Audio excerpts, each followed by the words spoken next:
irmãos. Pai seja convosco, amém? Podei-vos assentar em nome de Jesus. Quero dizer para vocês que é um prazer estar retornando aqui pela segunda vez.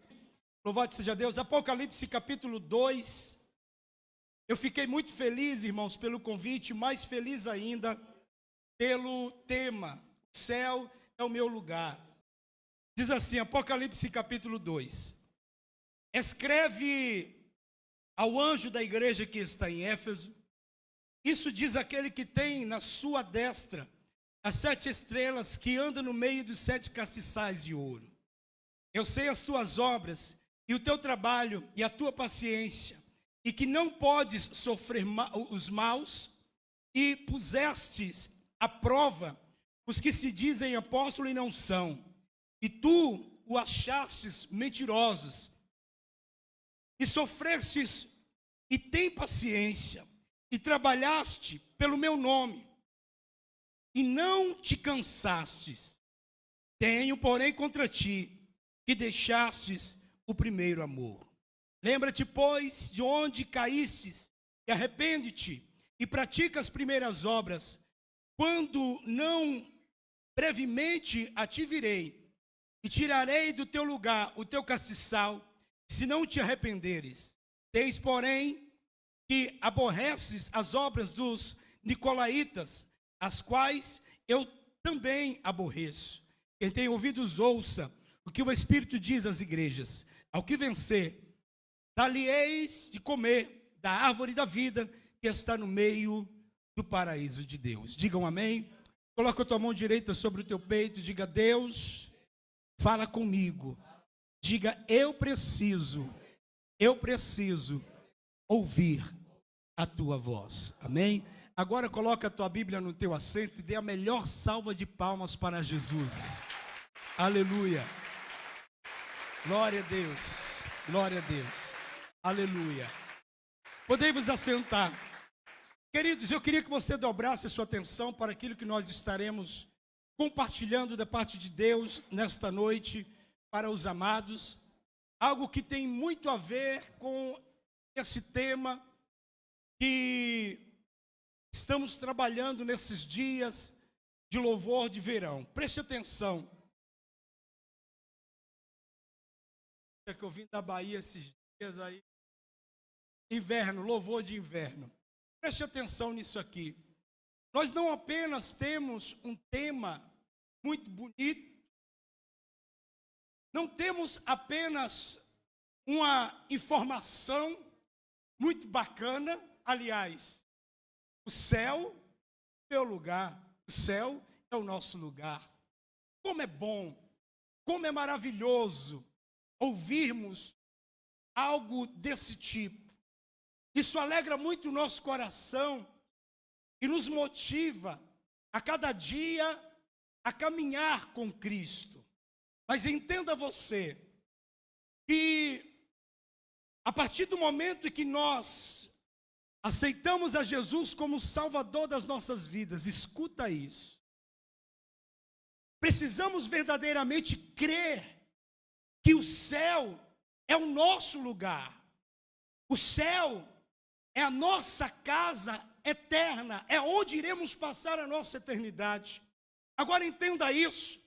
A palavra do Senhor, ela nos ensina que o céu, embora nós que aceitamos a Jesus como Salvador, firmamos com Ele uma aliança, embora nós acreditemos que o céu é o nosso lugar, precisamos compreender que para estarmos neste lugar, para passarmos a nossa eternidade com Ele, existe algumas regras que o próprio Deus estabeleceu. Por exemplo, você que tem a sua casa própria, aliás, independente de que tenha a casa própria, ou você que paga aluguel, para você morar nesta casa que hoje você mora, existe uma regra.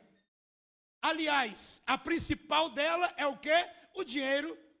Não pague não para ver se você é despejado. A principal dela, o dinheiro.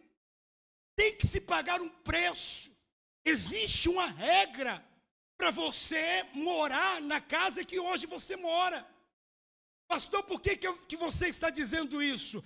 Porque no céu, embora tenhamos a convicção de que é o nosso lugar, mas também nós precisamos, mesmo entendendo isso, precisamos nos preocupar com essas regras. A ideia do nosso adversário Satanás é te fazer esquecer estas regras, é nos fazer esquecer essas regras, de modo que ao longo da nossa caminhada com Cristo, na medida que nós vamos esquecendo destas regras, nós vamos nos distanciando deste céu. A palavra do Senhor diz que este lugar foi um lugar que Ele preparou para nós, mas para aqueles que permanecem até o fim. Para aqueles que permanecem até o fim. Preste atenção, já já você vai entender aonde eu quero chegar. Quando eu disse que nós precisamos nos submeter a algumas regras para que possamos morar com Ele, eu estou me referindo ao pacto, à aliança, a vida de intimidade, a vida de comunhão que temos, que desenvolver com o nosso Deus. E entenda que existe alguém que todos os dias Satanás vai investir para que eu e você não tenhamos esta vida de comunhão. E quer saber a pior parte? Muitos, infelizmente, hoje não tem mais esta vida de comunhão. Talvez alguém possa dizer: pastor, eu estou na igreja. Pastor, eu até faço a obra de Deus. Mas talvez esta vida de comunhão não exista. Nós vamos falar um pouco a respeito disso, mas eu quero usar aqui como base uma das igrejas das quais Jesus manda João escrever. A Bíblia diz que mais ou menos no ano de 90 depois de Cristo, 90 até 95, João, ele foi preso. Ele foi para a ilha, foi levado para a ilha de Patmos, e lá na ilha de Patmos, Jesus diz assim para ele: olha, você precisa escrever, tudo que eu te disser, escreva. A Bíblia diz que Jesus manda ele escrever e direcionar aquilo que ele estava escrevendo para as 7 igrejas da Ásia Menor. Preste atenção, essas igrejas existiram. Essas igrejas existiram. Aliás, a ilha de Patmos até hoje existe. Aliás, se ganham muito dinheiro por ser um local turístico, graças a João. A Bíblia diz que uma dessas cartas que Jesus manda escrever era para o anjo que estava na igreja de Éfeso. Aliás, a primeira carta. E qual a ideia de Jesus em mandar João escrever estas cartas? Dentre várias, este aqui era um dos motivos.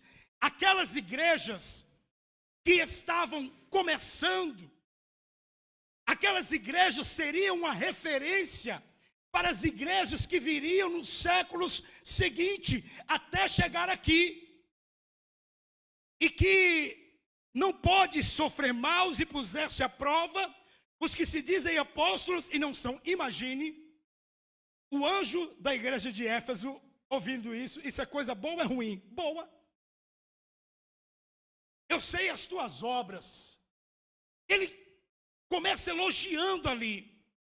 E o versículo 3: e sofrestes e tem paciência, e trabalhastes pelo meu nome, e não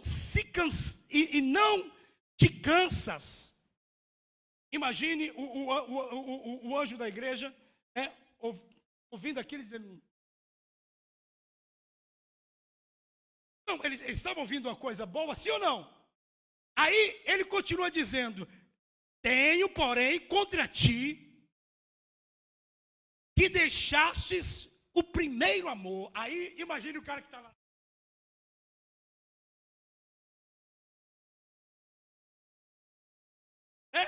Um balde de água fria. Primeiro ele começa elogiando. Depois ele vem dizendo assim, agora, peraí, mas eu tenho contra ti que deixastes o primeiro amor. Ou seja, o anjo daquela igreja estava fazendo tudo certinho. Parece que estava fazendo tudo certinho. Estava de acordo. Porém, é como se ele estivesse fazendo no piloto automático. Pastor, é possível alguém fazer a obra sem o amor? Quando eu falo, irmãos, quando a Bíblia fala de primeiro amor, não está falando apenas das obras que aquele amor expressava, mas está falando do sentimento, do entusiasmo, da disposição, do comprometimento, da responsabilidade que aquele pastor fazia tudo aquilo. Ou seja, em outras palavras, Jesus estava dizendo mais ou menos assim, você está fazendo tudinho, você está até certo, porém, você está fazendo um negócio meio que sem amor, cara. Você deixou o primeiro amor. Pastor, mas o camarada era crente? Era. Ele estava fazendo a obra? Estava fazendo a obra. O pastor estava pecando? Não. Ele estava fazendo a obra, estava tranquilo. Só que ele estava fazendo daquele jeito que alguns de nós hoje temos feito. O alerta de Deus para nós que desejamos passar a nossa eternidade com Ele, para nós que cremos que o céu é o nosso lugar. O alerta de Deus, irmãos, nesses dias, é para voltarmos ao primeiro amor. O alerta de Deus nesses dias é para voltarmos a fazer a obra de Deus, como talvez você fazia antes. É óbvio que tem coisas que não dá para fazer. Você vai fazer melhor. Hoje a gente faz melhor ou pior, porque a gente vai amadurecendo. Talvez eu estou falando com pessoas nesta noite que estão ouvindo a palavra, está dizendo, pastor, realmente eu estou fazendo a obra, mas como você está fazendo a obra? Como estamos fazendo a obra? Tem amor? Tem responsabilidade? Como é que está a tua comunhão com o Pai? Meu querido, preste atenção. Fazer a obra, muita gente aí fora pode fazer.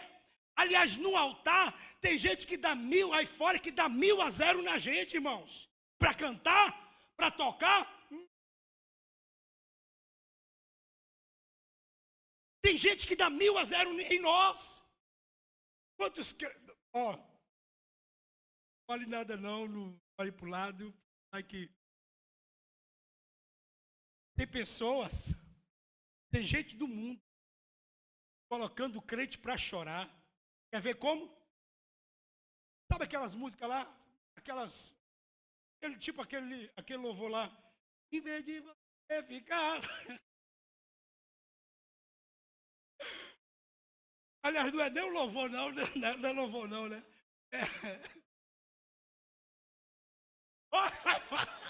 Ali, pastor, a irmã falou, continua. Aí, pastor, a pessoa vai ouvindo e a pessoa até chora. O crente, ele chora. Irmãos, tem muita gente aí no mundo que faz o que a gente faz na igreja muito melhor do que a gente. Eu quero que você entenda em primeiro lugar que mais importante que o que você tem para dar para Deus, o mais importante que isso é quem você é para Deus, é quem nós somos para Deus. Deus, ele quer, o meu talento é importante, porém a minha comunhão com Ele é mais importante ainda. O que vai me levar a viver no lugar, no céu, no lugar que Ele preparou para mim e para você, é uma vida de intimidade, é uma vida de comunhão. E a pior parte vem agora, na medida que o tempo vai passando, alguns de nós acabamos, irmãos, nos tornando pessoas como o anjo daquela igreja, que continua na igreja, até continua fazendo a obra, mas não tem amor, faz daquele jeito, entrou no piloto automático. Tem pessoas que quando ela perde, tem duas coisas que o crente não pode perder: é o amor, é o temor e a vergonha. O cara, quando perde o temor, o cara fuma maconha, prega, duvida. Depois tu vai lá no Facebook, mas não vai não. Esse negócio aí vai crescer. Quantos depoimentos tem aí? De pregadores que mesmo confessou: olha, eu já cheirei, já preguei cheirado no altar. Quantos pregadores, talvez você, pastor, mas alguém vai se escandalizar com isso. Não vai não, irmãos. Não vai não. Sabe por que eu digo? Você que tem um pastor, você conhece ele, é homem de Deus, honre ele, valorize ele. Sabe por que eu estou dizendo isso, pastor Ricardo? Às vezes chega um pastor de fora da igreja, todo mundo bate palma, quer tirar foto, chama para entregar revelação, aquilo, outro, e às vezes o coitado do pastor que está ali pelas madrugadas, pagando preço, orando, investindo sua vida, investindo seu tempo, acaba ficando lá no canto. Valorize o teu pastor, valorize a tua pastora. Por que você deve fazer isso? Nem todos que sobem no altar têm intimidade e comunhão com Deus. Pastor, mas canta bonito. Tem como cantar bonito sem unção? Tem, usa técnica. Se você pesquisar hoje aí, que não é uma coisa tão boa, você vai ver quantos pastores têm caído, quantos líderes têm caído. Mas quando descobre-se já, e estava no altar. Pastor, mas por que isso acontece? Porque não tem mais amor. Esqueceu, foi embora o primeiro amor. Meus irmãos, se isso aqui foi escrito, é para servir de alerta para mim e para você. Sabe por quê? Porque na medida que o tempo vai passando, a impressão que eu tenho é que a gente vai caindo, vai fazendo as coisas tipo no piloto automático. Aquele que orava antes de pregar, hoje não ora mais. Aquele que orava antes de cantar, que jejuava no dia da sua escala, hoje não faz isso. Muitas coisas que a gente fazia antes, que a gente achava importante, hoje, muitos dizem: não, isso aí. Preste atenção. Entendemos, irmãos, que os dias são difíceis. Deus está fazendo um limpa na terra. A pastora falou: pastor Zelito, pessoa de duas formas. Ou a gente se conserta por medo, por amor. Deus está fazendo um limpa na terra. Quantos amigos você perdeu? Pessoas que você falava: rapaz, não foi ele não.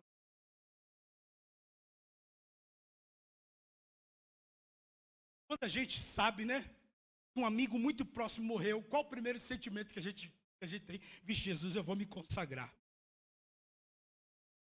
Não, o medo. Ai, que é eu aí, né? Só que depois, relaxa. Só que depois, esquece. Preste atenção. Eu não sei se vai ser daqui a alguns minutos, não sei nem se vai dar tempo de terminar esse culto. Mas que o arrebatamento vai acontecer, vai. Existe um lugar que Jesus preparou para nós. Agora presta atenção, queridos. Esse lugar tem regra. Alguém pode chegar lá na sua casa, abrir a sua geladeira, tomar a sua Coca-Cola e ficar por isso mesmo? Na minha casa não, eu sinto. Não. Abrir minha geladeira, entrar no meu quarto. Às vezes nem meus próprios pais. Na minha casa tem regra. Deus estabeleceu regras para aquele que quer passar a eternidade com Ele. Pastor, que regras são essas? Aceitar Jesus Cristo. Desenvolver uma vida de intimidade. Desenvolver uma vida de comunhão, uma vida de responsabilidade espiritual. Na medida que o tempo vai passando, parece que muitos de nós vamos perdendo o senso de responsabilidade com Cristo. E sabe por que isso acontece? Por causa da misericórdia, por causa da graça. Alguns de nós, irmãos, entendemos que o pecado nos afasta de Cristo, que o pecado nos põe mais perto do inferno. Mas infelizmente muitos têm brincado com isso. Sabe por que muitos têm brincado com isso? Porque não acontece nada. Quem não lembra de Davi? Aparentemente não acontece nada. Lembra de Davi? Ele pecou. Pegou a mulher de seu oficial. Ainda tramou a morte contra o camarada. Pecou. Preste atenção. Você sabia que depois que Davi fez isso, ele ficou mais rico? Sabia, irmã? Davi ficou mais famoso. Davi cometeu um erro grave. No início do seu reinado, era para ele perder a coroa. Era para ele pagar o preço. Só que quando nós começamos a analisar a história de Davi, nós percebemos que ele não perdeu a coroa. Cada dia que passava, Davi vencia mais batalhas, mas ele tinha cometido um erro grave. Cada dia que passava, o reinado de Davi era exaltado. Ele se tornava um homem mais temido, mas ele tinha errado. E Davi estava agindo de forma como que se nada tivesse acontecido. Está tudo bem. Por quê?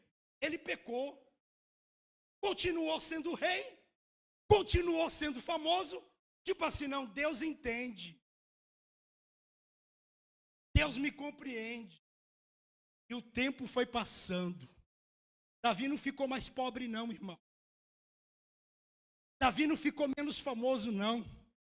Muito pelo contrário, ele foi, a cada dia que passava, ele ficava mais famoso. Mas chegou um dia, Salmo 51, que Davi parou para refletir no que ele tinha perdido. E ele conclui, não perdeu gados, não perdeu as esposas, não perdeu a fama, mas o Salmo 51 nos mostra Davi expressando 3 grandes perdas, dentre esta, a maior. Ele diz, Deus, não me lances fora da tua presença, nem retira de mim o teu espírito, dá-me a alegria da tua salvação. Olha o que Davi percebeu. Ao longo do tempo, na medida que o tempo foi passando, ele não perdeu nada financeiro. Sabe por quê? Deus deu para ele. Se Deus tirasse, ele poderia conquistar novamente. Só que Deus estava tirando de Davi aquilo que era dele. Ele diz, não me lances fora da tua presença. Sabe o que é você querer falar com Deus e ter a sensação de que Deus não está te ouvindo e nem vai te responder? É óbvio que nem todos se preocupam com isso hoje. Nem todo mundo se preocupa com isso hoje. Eu sei que eu estou falando com pessoas aqui que já houve momentos na sua vida que você se ajoelhava para orar, desligava até o celular, não estava nem aí para relógio. Talvez hoje é uma dificuldade grande para você orar. Talvez hoje é uma dificuldade grande para ler a Bíblia. Eu sei disso. Agora, isso é tudo que Satanás quer. A ideia de Satanás é nos fazer acreditar que o errado é certo. Quanto menos eu oro, mais distante de Cristo eu fico. Quanto menos eu oro, menos distante do céu eu fico. Por quê? Porque eu estou vulnerável ao pecado. E quanto mais próximo eu estou do pecado, mais distante eu estou do lugar que foi preparado para mim. A notícia é muito boa, saber que o céu é o nosso lugar. Só que precisamos compreender que para de fato estarmos lá, a luta ainda não acabou, nós ainda estamos na terra, ainda tem demônios para enfrentarmos, ainda tem o pecado para enfrentar, e eu para vencer o pecado, você para vencer o pecado, precisamos de comunhão. Pastor, mas como vou ter comunhão com Deus se eu não sinto mais nada? Pois é. Tem pessoas, tem um momento como esse de louvor, que tivemos aqui, irmãos, elas estão secas, não sente nada, até finge. Aliás, tem uns que nem finge mais, né? Fica com aquele zóio no culto, tipo assim. Você pode estar rindo de você mesmo. Fica com aquele zóio de coruja. O outro fica no celular, o outro disfarça na hora da palavra, vai no banheiro, na hora da oração, aí faz de conta que alguém ligou e olha, entender que é urgente, não engano não. Sabe o que é isso? A gente até faz, crente, mas infelizmente falta um sentimento. Pastor, toda a igreja está assim? Não, irmão, claro que não. Porque existem crentes, irmãos, que sabem da sua responsabilidade com Cristo. Que ora não é porque canta, que ora não é porque prega, não é porque dança, é porque sabe que precisa ter intimidade, que precisa ter comunhão com Deus. Eu quero convidar você a ficar de pé nesse momento, meu irmão. Olhe para o pastor. O assunto é muito sério. É mais sério do que a gente pensa.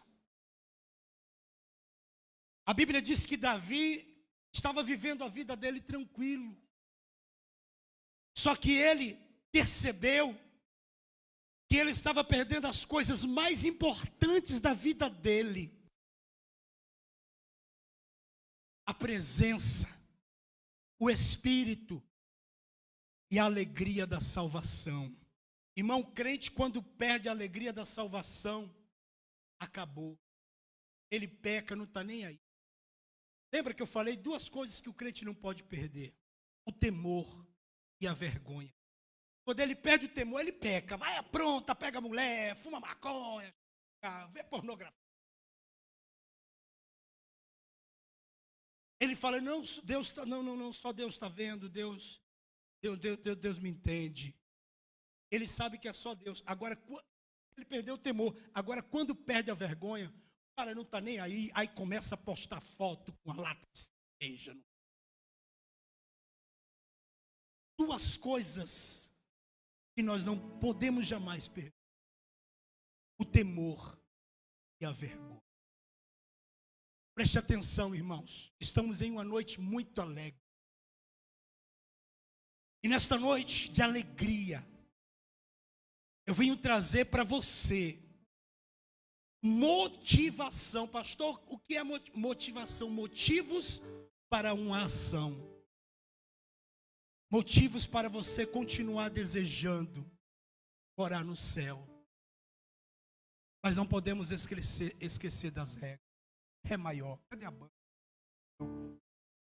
Eu gostaria que você fechasse os teus olhos aonde você está. É maior.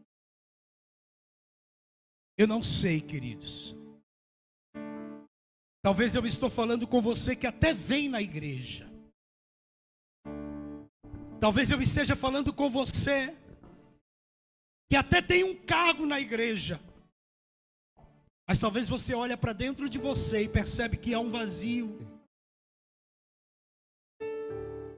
Você percebe que para glorificar dá um trabalho terrível. Sabe por quê? Porque não tem mais comunhão. Sabe por que você, por vezes, não consegue orar? Sabe por que, por vezes, você não consegue nem fechar os olhos? Para glorificar o pastor, tem que mandar: glorifica, ora aí. Porque perdeu a comunhão. Ô meu irmão, foi pago um preço tão alto para Jesus garantir para nós que seríamos salvos. E muitos de nós temos deixado escapar pelos dedos essa salvação. Como, pastor? Talvez vivendo uma vida de qualquer jeito, se acostumou. Deus quer ter comunhão contigo, Ele quer ter comunhão conosco nesta noite, querido. Eu tenho 5 minutos para orar com você. Eu não sei qual vai ser a sua oração nesta noite. Eu posso sugerir para você o que Jesus falou para o anjo daquela igreja, quando ele disse: lembra-te onde caístes e arrepende-te e volta às primeiras obras. Irmã, eu não sei o que é que você sente ao ouvir isso, mas eu sinto da minha alma que o Espírito Santo de Deus está dando um recado para nós. Volta, se levanta. Precisamos tomar uma decisão hoje, uma atitude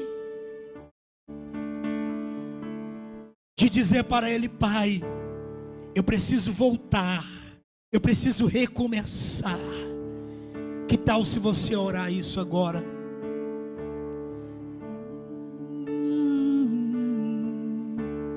Vem me visitar hoje aqui. Eu nem sei o que é que você vai fazer. Quero conhecer mais de ti. Vem. Espírito vem, Espírito vem, Espírito Santo. Espírito vem, Espírito vem, Espírito Santo. Eu quero viver. Eu quero viver algo novo. Essa aqui tem que ser a tua oração, tem que ser. Faz meu coração arder de novo, fazendo todo medo desaparecer, trazendo sobre mim um novo amanhecer. Eu quero viver algo novo. Vem me visitar, vem me visitar hoje. Se eu fosse você, ia falando com o Pai aí, queridos. Se eu fosse você, onde você está agora, falaria para Ele: Pai, eu preciso de Ti, eu preciso da Tua presença, eu preciso voltar, eu preciso sentir, eu preciso da graça. Oh, aleluia, aleluia. Abra a boca para adorar aí, varão. Abra a boca para adorar aí, varão. Abra a boca para glorificar aí, varão. Abra a boca para glorificar aí, varão. Aleluia, aleluia. Vem. Oh, oh, solta a voz para adorar. Oh, eu quero viver algo. Faz meu coração, faz meu coração arder. O Espírito Santo está falando com alguém aqui. Aleluia, aleluia, aleluia, aleluia, aleluia.